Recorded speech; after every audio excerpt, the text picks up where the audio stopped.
ইসরা ও মেরাজ, ইসরা ও মেরাজের নামে অনেকেই এই মাসে রজব মাসকে বিশেষ সম্মানিত মাস মনে করে থাকে।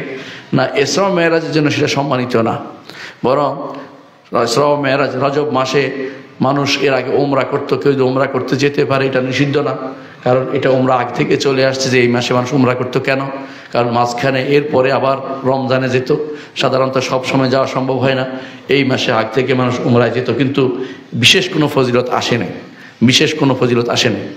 রজব পালন করার বিষয় নয়, রজব মাসে বাড়তি কোনো আমল করা যাবে না, রজব মাসে নির্ধারণ করা যাবে না যে লাইলাতুল মেরাজ হয়েছে বা লাইলাতুল মেরাজ হইলেও আপনি সেটা পালন করতে পারবেন না।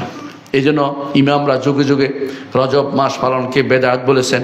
ইমাম ইবনে হাজার রহমতুল্লাহ আলী একটা গ্রন্থ লিখেছেন, তাবিয়ুনুর রজব বিমা জা ফি রজব।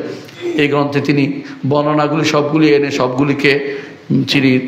সবগুলিকে তিনি বানোয়ার সাব্যস্ত করে বলেছেন যে তাবিয়ুনুর রজব। আমার আশ্চর্য হতে হয়, এতগুলি বর্ণনা কীভাবে বানালো মানুষ বসে বসে, মানে এত বর্ণনা বানিয়েছে যে অনেকের কাছে সবগুলি দেখে মনে হয় বলছে কিছু না কিছু তো আছেই, না কিছুই নাই।